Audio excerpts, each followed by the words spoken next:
Avant des salutations à vous tous qui nous suivez de partout, nous saluons particulièrement nos amis qui nous suivent à travers de différents websites, à travers de YouTube ainsi qu'à travers de DVD, c'est sans rival. Nous habitons à Johannesburg, mais présentement nous sommes ici à Durban nous sommes venus sur invitation d'un grand monsieur. Il est le vice-président d'un mouvement politique appelé FDECO. Il s'agit de Papi Yoto. Papi Yoto est aussi président de la communauté congolaise de KwaZulu-Natal, un businessman de notre part. Il a beaucoup de statuts, mais avec lui, aujourd'hui, on va pouvoir s'entretenir à propos des réalités des enjeux politiques. Car aujourd'hui, c'est la politique ou rien. On a mis de côté la musique, tout ce que vous connaissez aujourd'hui. Si vous ne vous occupez pas de la politique, laissez-moi vous dire que vous aurez une balle dans la tête. Je reçois pour vous Papi Yoto, vice-président de FDECO. Bonjour. Bonjour, bonjour, monsieur Sarval. Bonjour. Eh bien voilà, je n'animerai pas cette émission seul. Je suis accompagné de mon confrère Ahmed JB Carré. Bonjour Ahmed.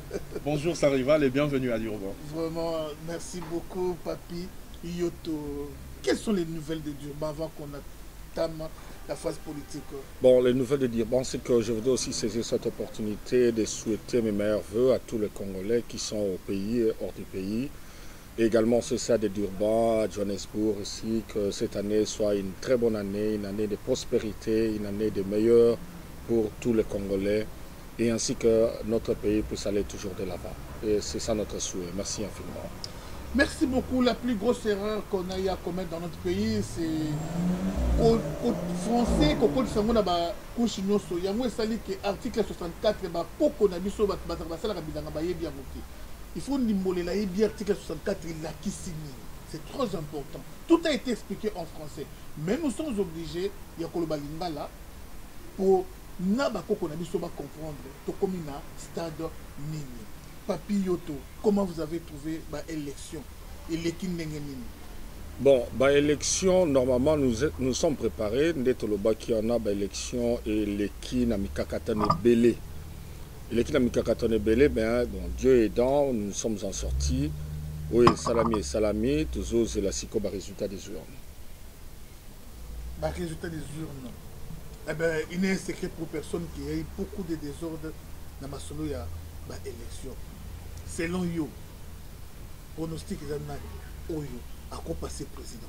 Bon, pour dire la vérité, c'est que moni herbo salba propagande des elons mususu, la réalité des urnes pesanango na ba réalité nango mususu, ça la vérité nango mususu. Mais déjà na kati attend ba propagande bo sentir déjà sensibilité à makamwane nezali. Donc pour vous confirmer sincèrement que la victoire est du côté de l'opposition. Ça, c'est sans doute. Ce qui est salami autrement, ce qui veut dire qu'il y avait des manœuvres dilatoires. Oyo, tout ça, on s'est préparé. Nous sommes attendus sur cela et bien préparés sur cela, afin que nous puissions terminer avec cette histoire une fois pour toutes. Les Congolais en ont marre. Tolingi souma ya aventure te, tolingi souma makambo ezo memabiso na makambo asimate, ba Congolais ba nyokwami mingi, que ce soit dans le pays ou hors du pays, parce que ça, la bâtiment va donc, tout si lembi makambo, nous voulons un changement. Et ce changement-là doit être conforme à la vérité. Il y a la réalité des urnes, en tout cas, que M. Nanga fasse son travail comme il faut. C'est ce que nous sommes en train de demander, tout simplement ça. Que ce travail soit conforme à la vérité. Donc, c'est ce que nous sommes en train de demander. Il n'y a pas autre chose. Pour que l'image de la Bisso peut changer. Pourquoi tu refais la Mamboko, tout le monde a tout séparé la Mamboko à Batumsus? Or, Bisso, na ba richesse Mamboko à la Bisso, na Makamo Mamboko à la Bisso, na Bato, Mayele Mamboko à la Bisso, nous avons toutes les possibilités autant qu'on rendre Mamboko à la Bisso, qu'on les cacoute Afrique du Sud de tous alliés. Alors, Bapé Sabisso pour opportunité, tout bon, c'est Abisso Mboka. Ok, monsieur Gaston Papi Yoto, yo le biora qui non, ce qui est salemi autrement. Alors, on est commis makambo mususu. Quand nous avons le qui non ce qui s'est mis autrement, ça veut dire que l'opposition, il faut qu'elle gagne. Mais dans mon équipe, publication, il y a des konabiso, il y a Zapekuna dans la carte du gouvernement, monsieur Moulania, il y a pas lobby que non, voilà, il y a aucun doute que non, voilà, et qui s'est ma autrement, que non, opposition, qui jamais qu'on gagne par l'élection, on a ceux qui est allé chadarité. Impressionnant que c'est ce que nous sommes en train de dire. Ils sont en train de chercher un petit couloir de manœuvre. Couloir de manœuvre pour la bango ezali que babimi sa mutumoko par force abima parce que bango bazala mbongo abima pour bazaba ça au moni le peuple né mokonzi na kati mboka wana biso nyonso to mona ki ba réalité nous avons été témoins oculaires de ce qui s'est passé au temps des élections. Également aussi to ko peut souligner compte tenu des irrégularités cour constitutionnelle pas cour Telema a refusé peu d'élection pour makambo les qui peut belé. Ça il faut aussi en tenir compte mais ba PVC bimi ma PVC bimi ce ba monnaie que manœuvre les cas qui ont ezala qui ont je pense que mais c'est Nanga comme étant le responsable de la CENI il devrait se prononcer que non bon voilà ba tumbaki ba machine mususu ba sargi boye moyen musala et continuer exaté le roi sa fanda qui a zo sala musala pour appeler ça ba résultat donc ce qui veut dire que tout marche comme normalement donc biso tozo c'est la réalité il y a ba urne et bima pour na tout va quoi avancer dans mboka la biso mais on a lobby awa pe susu ba urne pe za la réalité nango mais compte tenu de la sensibilité au moment de campagne nous avions constaté nous tous que l'opposition reste gagnant tout le monde donc il n'y a pas de machine il n'y a pas de calcul à faire sur cela. Monsieur Papiyoto na wenze ya banyao est-ce que mpoko vraiment koki kolonga parce que na wenza banyao to moni pouvoir organisateur niao to moni cour constitutionnel niao et seni niao nanga vraiment vandi à l'obi pekeo Martin Fayulu to Félix Tshisekedi a gagné l'élection. Vous croyez à ça? Bon, vous savez, le moment est arrivé aux autres dépendent sous na makamabanya ou yozolo bana sous. Maintenant, ils ont dépendre parce que la population congolaise, il faut en tenir compte que à Salamouki, hein, à Salamouki, la population congolaise, à Salamouki, la population a ouvert les yeux. Ou azomona ba réalité makamunyoso alors ndekatolo barara peuple ne mokonzi peuple non seulement peuple mais toujours senga c'est pour cela qu'on a obéta cité awawa nous dans l'FDECO nous avions souhaité et nous avions donné notre idée en fait que l'opposition puisse rester toujours ensemble tito le kalaba étape oyoyo ya ba élection ba yokana.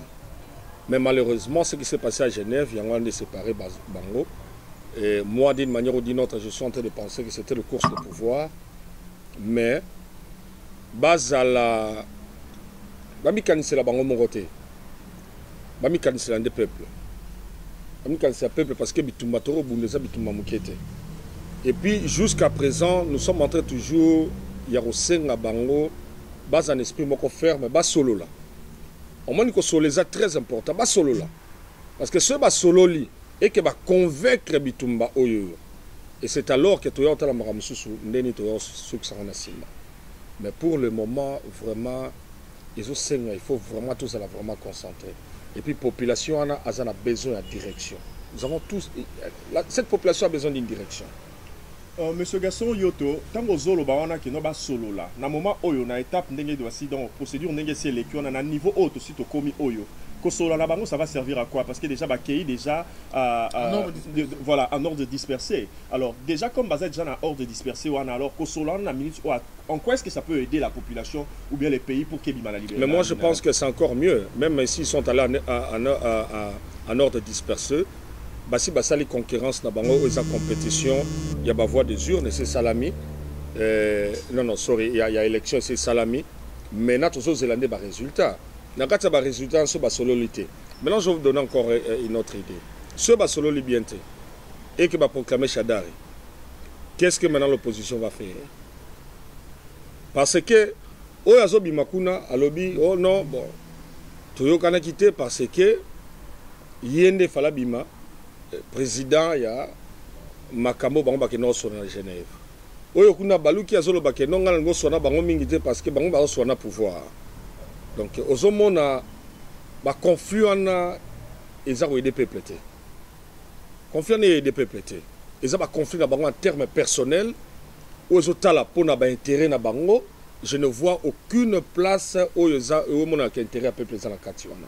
Alors s'ils veulent tout simplement ils veulent faire voir au peuple qui travaille pour le peuple, qui s'attendent. Basolo là, déjà bras de fer, il y a Makamba élection, c'est Sili. Tous les années, résultat.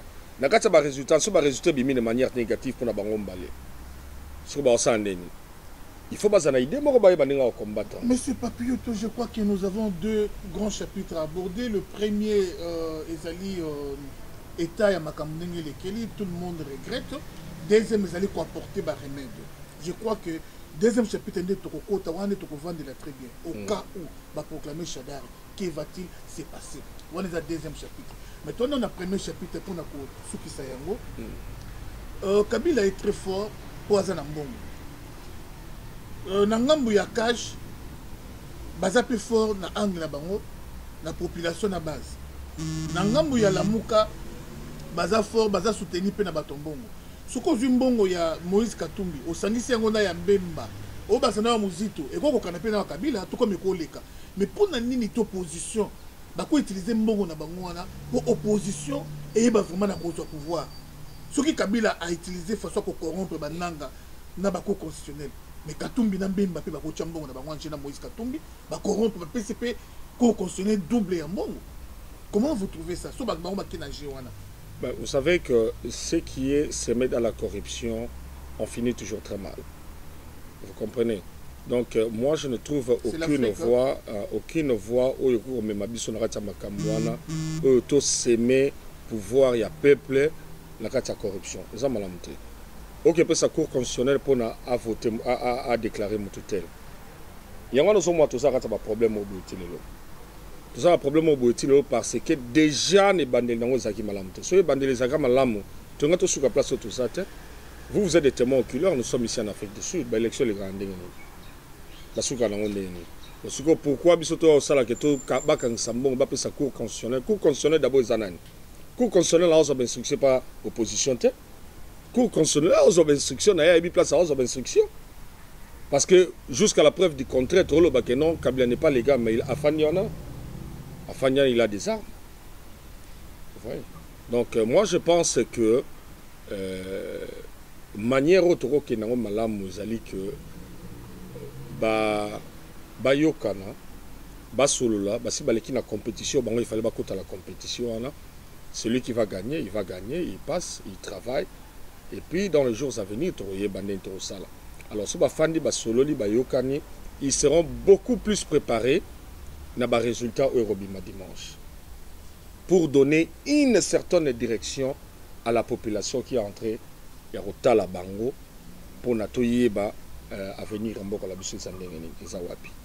Monsieur le vice-président ya FDECO yozolo baona que non pour na koyeba direction nini o bango ba ko canaliser peuple afin que peuple ayeba solo koyeba donc azala donc na kibulu kibulikité mais ayeba au moins précisément et le konini ya ko sala pour que après avoir ceux qui batouana oyo batu bazana posa batunyo bazana posa ba kende ceux qui ba gagner ba bandeni ba sala alors que le vieux Sphinx avant akufa ce qui est là qui n'a liloba moko makasi o batu bakanga kino lelo oyo ya ebisa ki batu keno voilà na kati ya ba legacy nde to benga ngo en anglais ba legacy topé en français comment on appelle encore les legacy au fait alobaki que démocratie à saut contre la démocratie la mboka na ko lobaki ndenge ya alobaki te mais mukolo oh voilà il a commencé comme ça abi que non le jour où le peuple sortira dans la rue par exemple, sans le mot d'ordre d'un certain leader, c'est ce jour-là que la démocratie commencera dans notre pays.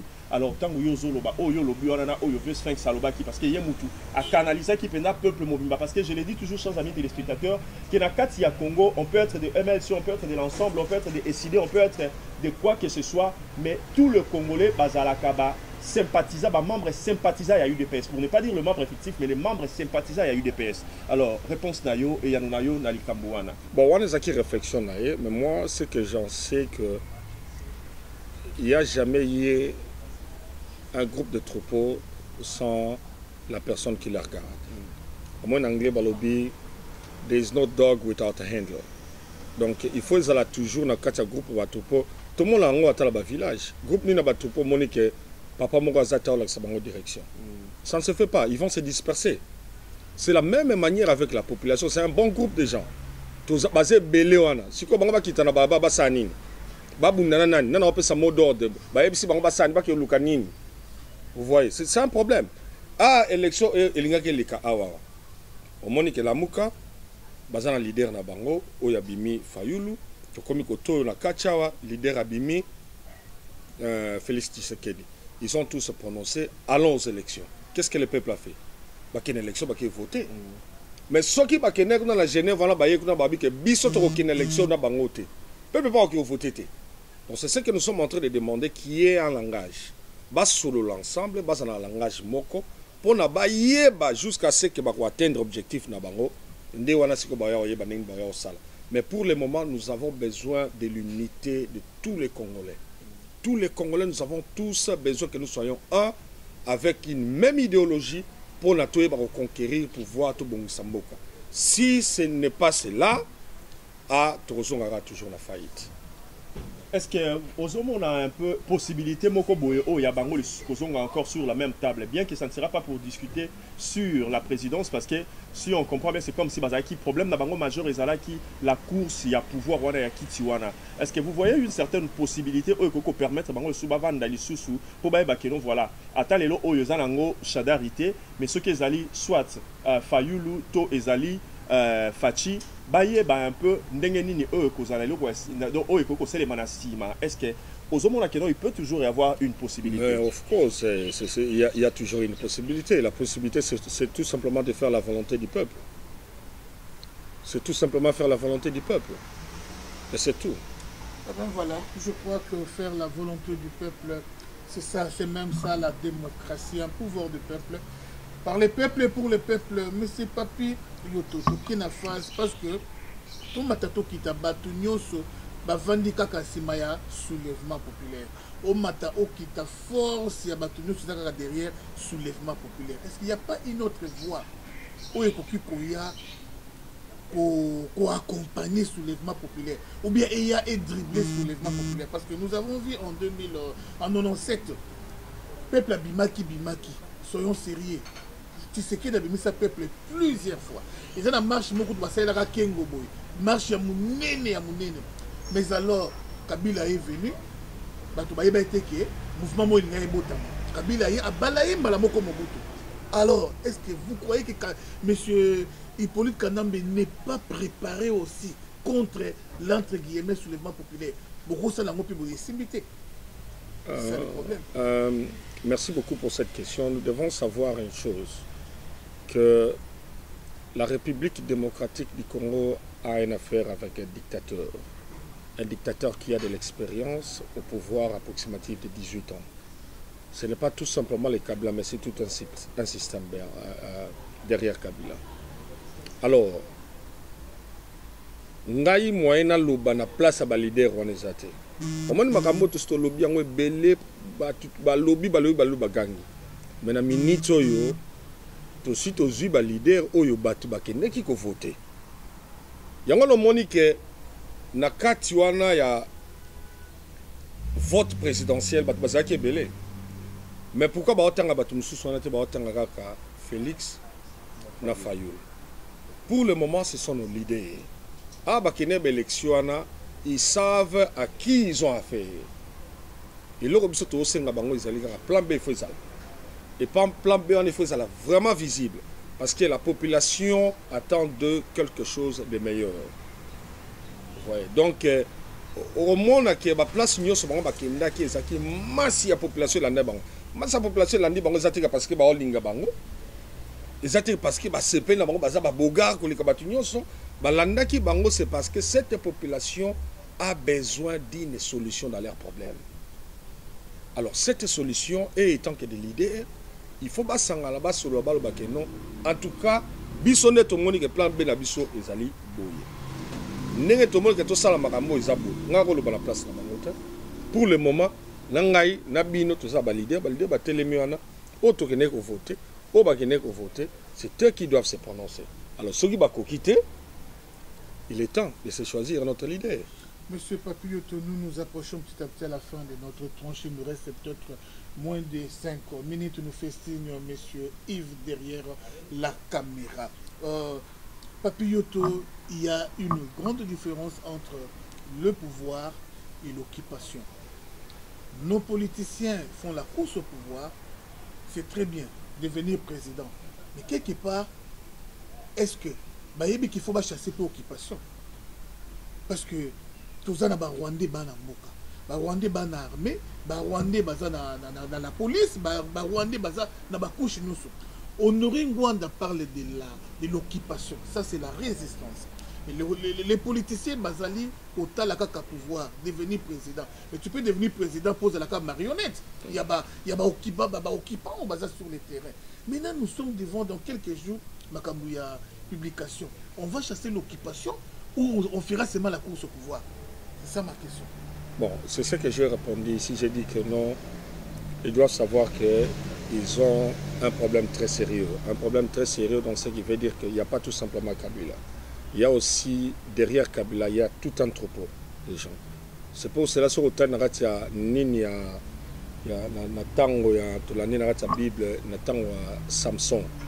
Samson, moi, si on a des lilas, à Kenaki pas Samson pour nous séduire. Mais Samson, moi, si. Mais sur l'autel, il y a la Bible, le dit que derrière des lilas, il y avait toute une armée. Donc, vous êtes en train de voir Kabila, mais derrière Kabila, et ça, la Bilogo Moussous, il y a Kassia Roulekawan et Zali. Kabila n'est qu'un représentant. Donc, ce qui veut dire que ces gens ici, nous les Congolais, nous devons nous réunir. Il faut tout solo la bien. Il faut tout sangisa na ba idée, ba leader na biso, batika ba course à pouvoir na ba osalana. Parce que Babylon wanya so basa neza pona intérêt na bango na ba base wana bazobenga lisolo. Biso to na tina base te. Biso peuple tous en a besoin que mboka échanger. Alors bazwa bitumbana avec beaucoup de considération. Beaucoup de considération. Dans la PC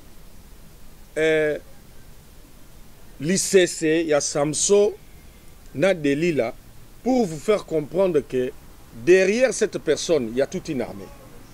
Et également aussi, derrière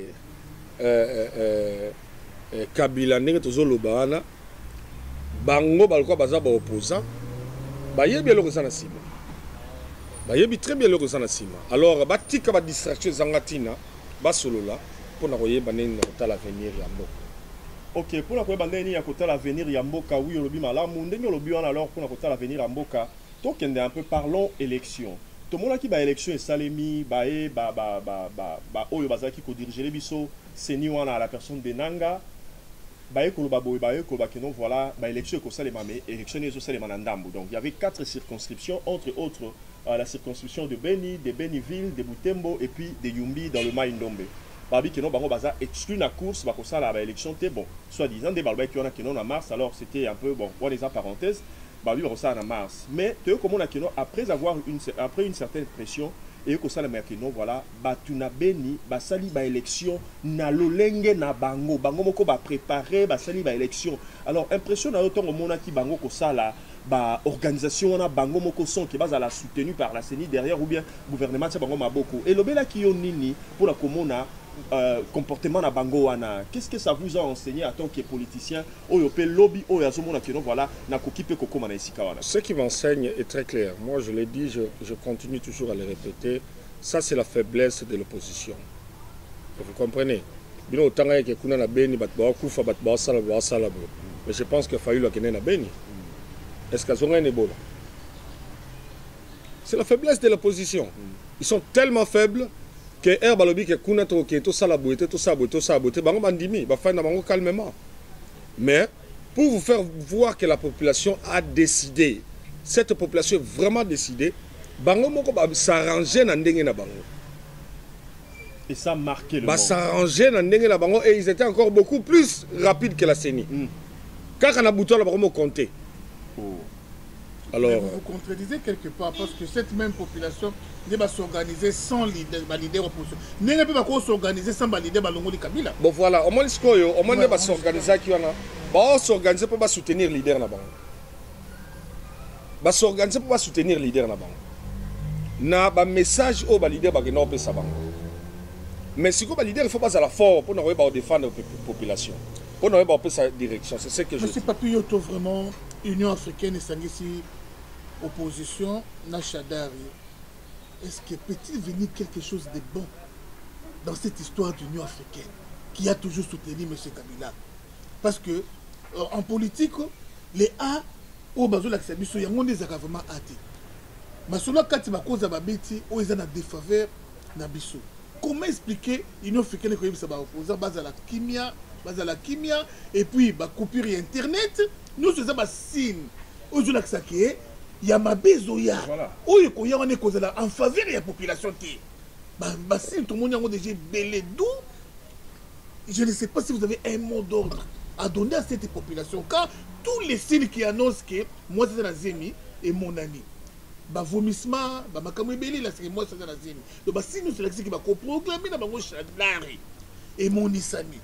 Alors Union africaine qui pour et apaiser hein et calmer ba opposants peut-être partage à gâteau ou ba yebisi bisoté Fayulu yo kozala vice-président chargé ya Félix yo vice-président chargé ya donc 2 vice-présidents ou 3 vice-présidents. Alors ba zongi ba si ba tondi de mabumu hein ba distraire péniso. C'est ça le problème. Moni ba signe wana no taille comme ba signe ça l'est bien parce que ce sont des signes qui annoncent l'avènement du fin du temps. L'avènement moko ya fin ya temps moko bo yango nezo ko annoncer. Sikoyo bazako meka. Nena pe ça sous les cesse mosusu. Nana nga pasteur te hein. Na pe ça les cesse. Ebe zaki na mutu moko baneko bela makasi. Mutu wana yoki ke Jésus azoleka na balabala. Akomi ko bunda na po akende place Jésus azalaki tellement Jésus azalaki na bato beli yazo bunda na ka po aleka. Ebe era bunda na po akende bato mokili ba lo banani. Babi mais yozo kende ce que ya yoka. Ebele abato na bazanzinga na yo lexale. Mais mutu wana abundani ayokaki bato wana te. Nyonso wana ezalaki nini ezalaki babiloko ezokale abundani ti aki asimbi Jésus ndazwaki libiki na ye. C'est de cette manière erozoluka libiki na yo bato ebele bakoya mpo na baambrouye bino yango na biso que ce sont des avènements qui annoncent la fin de quelque chose. Donc ezalaka no biso to se tenir ferme parce que mboka eza ya biso eza bato wana libanda te bato wana baoya basololi basisi bakei omona tanga matanga na kati ya ndako bapaya bayaka baopesa mes condoléances mais comme on attend moko bo bango bazonga na ndako na bango tikali moko. Donc c'est de cette manière nous devons toujours être fermes tous sur la tous en idéologie moko et puis au moins que soki ka tolongi ka bitumbana ce sont les mêmes gens qui vont venir et avec une différente histoire. Toyeba na mno bosala boye toyeba ki bembe toyaki na biso ka poto saka bo abakomolo ba mamanunga et l'autre osenga ngai pona ngai. Dans le bagarre toujours, le peuple congolais, soyons toujours unis, qu'on puisse nous aimer. Surtout, surtout, l'ingadi, tout ça, n'a qu'à unité. Tout le temps, pouvoir, on a le peuple congolais, tout ça, toujours ensemble.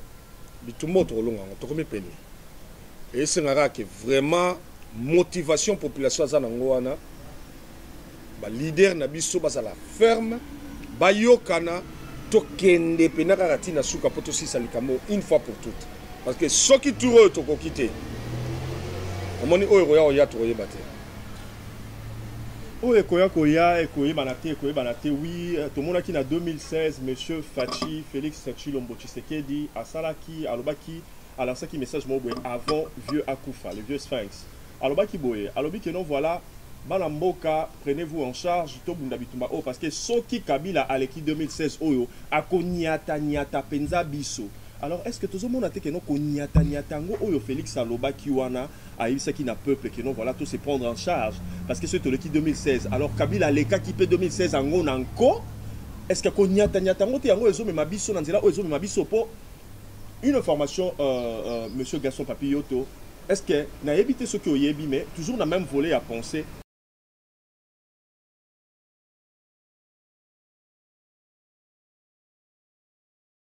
Net, j'assume ce que j'ai dit. Il y avait eu des élections présidentielles congolaises à Gisenyi au Rwanda dans un hôtel qui s'appelle Hillview. Konyatanyatango. Nous sommes tous les continuité à Konyatanyatanwanate. Bon, au moni le Rwandais qui vote Chadari dans un hôtel à Gisenyi, dans le Rwanda. Bon, c'est ce que je vais dire. Au moni, il y a encore Oyo et l'équipe Touana en Tozo Sololana. Il y a un Tozo Loba. Félix Tshisekedi l'information après ça qui wana population ça sali musana papa yoki population ça sali musana population s'est déplacée partout au bango bazala qui bakene ko voter bango. Partout au bango baleka qui pour ça batana bango population za na sima na bango. Donc c'est pour vous faire voir qu'ils ont une arme qui est très solide derrière eux. Si on est une toye, ceux qui sincèrement qui sont de très bons leaders, ou bien c'est la population là. Papa, vous comprenez? Oui, je crois, monsieur Papilloto, vraiment, tu as épuisé presque ministre Nabiso Nyonso, tu as na bonas, oyo, tu as vu kobeta sko masolo, na nenge ya Kolamusa, vraiment, population. Vous savez, sans rival, na joie Kabarol et Belé, je suis journaliste, et moko na zonga combattant, na zu kazaka journaliste, na tina mo mopanzi.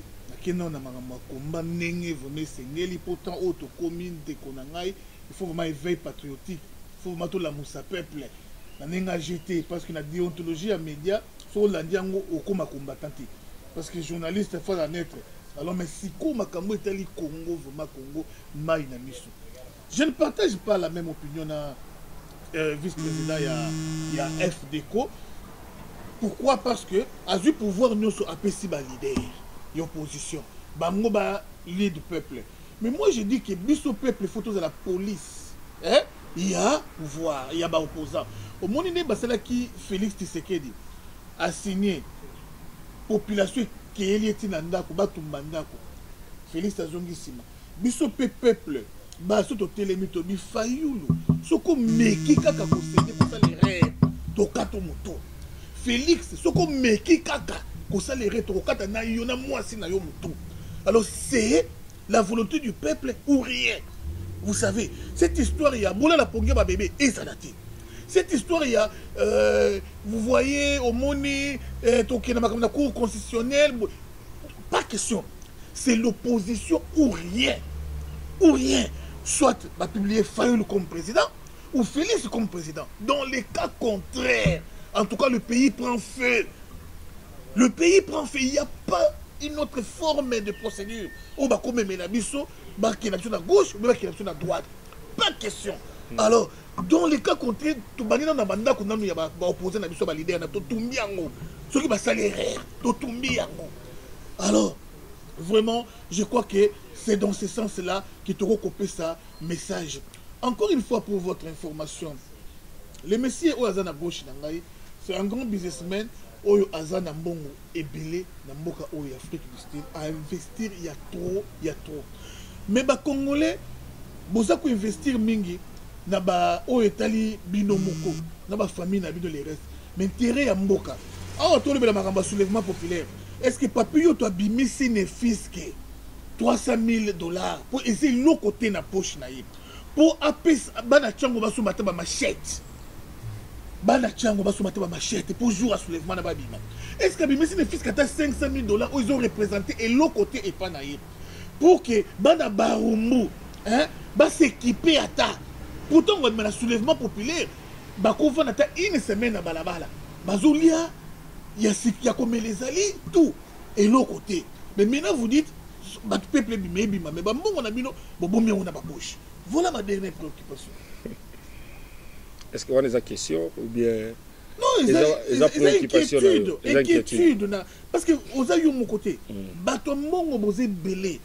Non seulement yo, mais soupe bazola nangai. Ba médecin, bato bi bada ba mbongo. Mais bato tala kaka peuple wana asufaka oyo aliaka na tout du jour fois bima mais vous contribuez à l'article 64 vous contribuez à soulèvement.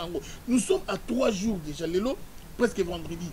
Donc dans 3 jours, vous allez publier. Bon, préparatif ni no bino bosali. Et ça quand vous croyez comme beaucoup bozo la kaba njili babima. Mais pour soutenir bango na nini. C'est là où le bas blesse. Alors, préoccupation ya mwana bimi sambongo na poche na to la sango na télévision. Totinda mais oui, to qui est une agence totinda yango. C'est bon, au moni likambo lobiana ils a ba idée na yo oyo pesi. Ba il y a tout ça la complémentarité à ba idée. Ils a ba idée oyo pesi mais moi je pense que na masolo nde tozo kende boye pour nous lobika que total na zuba pouvoir nyonso na pesi et pas la leader te na pesi nyonso pas leader te c'est parce que na minute oyo il faut to respecter bango il faut tout respecter bango parce que bango bazali bosso bango so to rena voter bango c'est parce que ton dimé bango so ton dimé bango to se déplacer te batba qui voter bango alors so to voter bango il faut que ça bango pe ba leader ba sa musana na bango oyo ko kamba peuple de so to moni ya on a le bay awa que ceux qui t'ont remarqué sincèrement que bazali capable de rekumba automatiquement il faut bazana mopanzi peuple à se prendre en charge dans nos jours. Le peuple à se prendre en charge et ça très dangereux sur le but que nous ça qui est vaguement bon. Il faut moi direction ezala. Il faut moi direction ezala. Ce qui moka kokite musu sa koka. Mais je pense que on moni so pour ça la stratégie belé la stratégie comme nous savons la télévision beauté. Pour ngana to yebi awawa est-ce que pouvoir ba ke na rofana pour ba sa ba stratégie na bango. Ba misango libanda. Ba misango libanda te. Biso to le baka boy na 2006 to zela ki ba stratégie to bomba ki bimate muto akimi ja c'était inacceptable pas kati mbangu na ba stratégie na 2011 to zeli ba stratégie e bimaraté ti le via batou aki prêter serment na ndako stratégie bimate mais oui 2016 to tout monde distraire biso les sous parce que ça l'idée le bon distraire biso sous beaucoup ça biso que ba duka ba stratégie on peut ça la kana ngote alors maintenant problème ezali que batubola na sans rivera na kono sur le monde Papi Yoto c'est un millionnaire congolais bimi sambo abesho la za courage banga kana été hein cardinal ouais remplacer Mosé waza courage banga kana été to kei piaka tina jas to filmango 500 000 yango ya be zo yo ebinengo ko kabola yango to pesi eza une belle exemple soko sali yango lelo lobi ba misope ba ko sala mo lobi okuna pe ba ndeko to ba gérer musungai bana mbongo ebele ba Marcel Ngoyi na États-Unis Canada bazada ba mbongo ebele ba ko sala pe yango ba mbongo ebimi na ba campagne. On a fait la campagne à l'américaine. Bambongo bibi na ba campagne. Bambongo bibi ba $100 000. Copé ça va dépôt ba candidature ba $100 000. Et ça awate pour na ba pauvre hein. Pour na ba pauvre ça awate mais pour na ba papioto c'est rien. Bon, bambongo wana pour unité toi armer peuple, toi armer population, c'est très capital. Papioto bimi sa mbongo na mesa awa. JBK carré na yebi to somo ne limisa mbongo biso to ke na chance to ke no tika bana matete bana baru bana ki bana balabala bana balabala na machette oh na nyoso machette balance pierre biloko tout mais wana zali pe kaka na soma essence wati na milangi no nyoso wana zali ka part ya ndenge yo baneko lo ba ala kata soulèvement populaire wana soulèvement populaire bi malakata mambo ebele ba biloko nyoso to tanga soulèvement populaire zana kati wana kuna ya on to lobi ke tout une élection ezali voie moko démocratique ezali logique moko za très constitutionnel alors ndenge c'est salami liboso tozaki na leader moko papa la biso accueilli paix à son âme mais pour le moment monique deux leaders d'opposition babimi et puis bazo tia pression pe makasi ya on a cinq na bi que tozela au moins net na minute so otali na kati ya ba réseaux sociaux au moins mutu na mutu azo pesa ba résultat ba ndenge na mutamta pe sa résultat ndenge na donc finalité ya ba résultat nyo soto zelango zani les ara dimanche donc to zelawana c'est à partir de cela neroye ba na plan B à opposition zani si ko ndenge yo lobi ona que non muso tel na ba réseaux sociaux mutamta so pe sa ba résultat na ndenge na ye tout ça là donc quelque part au niveau bakeno voilà topé ça fait gouvernement raison parce que raison au gouvernement a payé chers amis téléspectateurs chers internautes na disons communauté internationale pour na ndenge ya kati coupure internet ça veut dire que non a kati yango pour na ko éviter que bato ba pesa ba résultat na ndenge na bango avant que Seni a se prononcer donc quelque part au pesa bango raison parce que lobi ba résultat so na ndenge na ndenge o interpréter yango na ndenge na yo na lobi mutu na omoni ba département belé mutamta ba la ko na ya zubo ya tindi les autres ça va confusion mais finalité à makamoto bien robima dimanche awa donc l'information que les canaux habite na pesi gouvernement raison pas kati internet oh ils ont la que tout ça toujours na kati régime la dictatorial donc ezaraka ils ont changé par la bango zate pourquoi ba kati internet pour quelle raison parce que bakata te ba information sur les cas de gauche à droite bisonio sotozo c'est la résultat et bimi pas mutumoko na organisation où il a organisé l'élection na Seni. Donc tinanga repesa décision à décision après avoir ya rosala makamunyo so biso to sali décision to moni mutaliki ezayo ndeto kozanga considération ko batunyo so baze ba congolais so baze Ni tete cela ni à l'autre. Pardon, ça rival na moni ozana eloko moko lingi ko lobawana. Non, juste le mot de la fin. Nanga yango oyo moins de 2 minutes chers amis téléspectateurs. Donc nanga yango oyo batu bazozela a prononcé résultat oyo peuple mombazo zela. Alors que c'est le même Nanga qui a fait les choses à sa manière. Bon, pour Nangaï, chers amis téléspectateurs, nous avons un Nanga donc beaucoup plus dictateur que Kabila. Parce qu'il vient, la loi dit autre chose, il vient, il impose les gens autre chose, les politiciens n'ont rien à dire, les opposants n'ont rien à dire. Il va inviter certaines personnes pour qu'ils va décider qu'il va continuer à bengisika les politiciens à poni. Alors c'est ce Nanga-là que Tozo Zela après ça biso ba résultat ba urne vraiment to zupi ba résultat solo monsieur omoni eloko ezawana dimanche oyo ezo déterminer makambo ebele dimanche oyo na oyebisa oyo ezosukisa makambo ebele ya kosakana te donc moi biloko mosusu awa okofanda na télévision to bandi koloba boye parce que omoni koloba ngo mpe bato basi baloba banda kala ezochange eloko moko te donc dimanche awawa ekosukisa ils ont déterminé makambo ebele donc tout le monde a destination ya makambo place to kenda à partir de dimanche. Et ben voilà mot de la fin ceux qui aux anango bazo la na prononciation. Mot de la fin ezali que congolais toujours senga toujours na kati ba congolais tous a toujours unis congolais tous à l'esprit moko. Nous avions été contents de voir les congolais de part et d'autre qui se sont réunis, ils se sont déplacés pour accomplir leur devoir civique. Les acquis et leur mort a bien. Tout le monde est sincèrement que les Congolais ont besoin de beaucoup changer. Les Congolais ont besoin de vie na biso na Congo échanger. Les Congolais ont besoin d'occupation et bima na mboka. Alors les Congolais qui pas soutenir les leaders na yo ya bango. Alors na kati ba leader ya bango na kati opposition, yango lande to sengi sincèrement que vraiment ba opposant na biso ba sala musala ba décevoir peuple té. Mot de la fin de l'année, si n'a pas encouragement le peuple congolais, tous sont toujours unis avec le même esprit. Tokendi, tous doivent pouvoir où ils ont appartenir au peuple congolais et puis qu'on avance. Vraiment, merci beaucoup. C'est un message. Merci infiniment. C'est moi qui vous remercie. Ok, ce que je dirais, chers amis téléspectateurs, je vais seulement dire une chose. Et mon message, je veux le faire passer. Mon message, je vais le faire passer au gouvernement congolais. Qu'est-ce que je vais lancer comme message au gouvernement congolais? Je vais dire ceci, que non, voilà, tout le monde a raté que non, dans un match de football au stade, quand les joueurs sont en train de jouer, il y a beaucoup de fans, de supporters qui viennent avec des sifflets. Mais quelle que soit la manière dont ils peuvent siffler, quand il y a quoi que ce soit qui peut se faire, qui peut se passer dans le terrain, sur la pelouse verte, les joueurs qui sont au terrain ne suivent pas ces sifflets-là. Ils n'attendent que les sifflets principaux qui est celui de l'arbitre.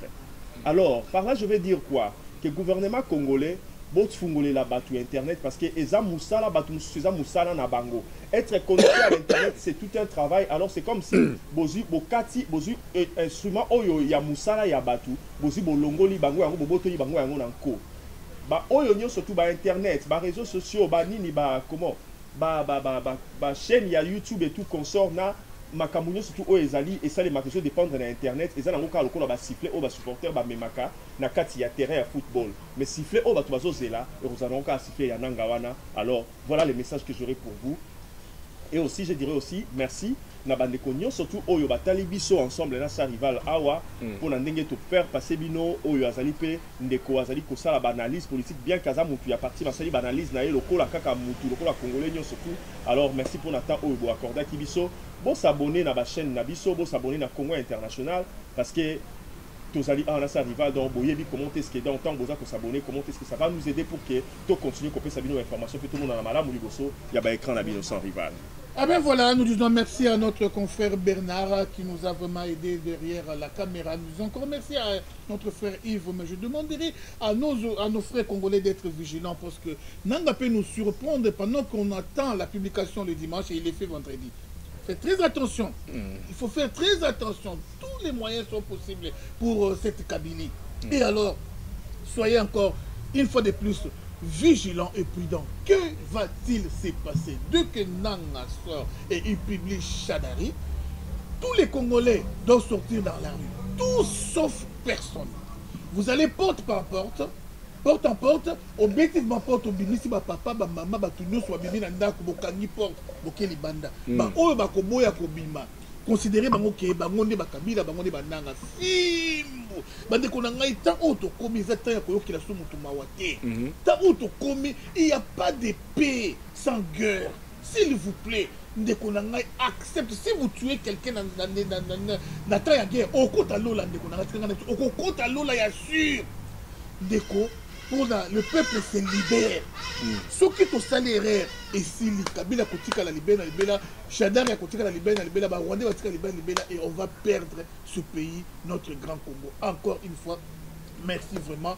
Merci. Il a été question cet après-midi, il y a que veiller vraiment bateau. Mais laissez-moi vous dire que beaucoup de monde a vu nos millions de kita. Le vice-président de FDECO a collé dans médiaté mais a baissé le numéro dans la bengangai comme ça toujours tinda yango na agence to boy combo agence parce que copé ça combo agence pour risquer bakanga yango. Merci vraiment je dis merci vraiment c'est moi qui vous remercie. Merci à JDK professionnel du média. Oui. En tout cas merci beaucoup. À la prochaine. Merci.